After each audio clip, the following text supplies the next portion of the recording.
দিনাজপুরের চিরিরবন্দরে বিশ্ব শিক্ষক দিবস উপলক্ষে র্যালি ও আলোচনা সভা অনুষ্ঠিত হয়।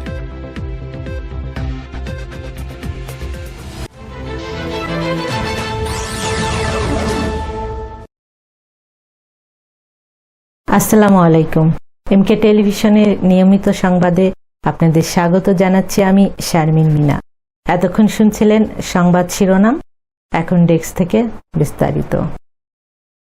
5 অক্টোবর শনিবার বেলা 11টায় উপজেলা বিশ্ব শিক্ষক দিবস উদযাপন কমিটির আয়োজনে চিরিরবন্দর সরকারি মডেল পাইলট উচ্চ বিদ্যালয় মাঠ হতে একটি র্যালি শহরের প্রধান সড়ক প্রদক্ষিণ করে চিরিরবন্দর সরকারি মডেল পাইলট উচ্চ বিদ্যালয় অডিটোরিয়ামে আলোচনা সভায় প্রধান অতিথির বক্তব্য রাখেন উপজেলা নির্বাহী অফিসার AKM শরীফুল হক। উপজেলা মাধ্যমিক শিক্ষা অফিসার মোহাম্মদ ফজলে এলাহির সভাপতিত্বে এ সময় উপজেলা একাডেমিক সুপারভাইজার প্রাণ কৃষ্ণ ঘরামি, অধ্যক্ষ আলহাজ মোহাম্মদ ইউসুফ আলী, প্রধান শিক্ষক মাহতাবউদ্দিন সরকার, শিক্ষক আবুল কালাম আজাদ সহ আরো অনেকে। মূল প্রবন্ধ পাঠ করেন অধ্যক্ষ আলহাজ মোহাম্মদ আব্দুস সালাম নুরি, সঞ্চালনা করেন শিক্ষক রেজাউর রহমান বকুল। আলোচনা সভা শেষে কয়েকজন গুণী শিক্ষককে সম্মাননা স্বরূপ ক্রেস্ট প্রদান করা হয়।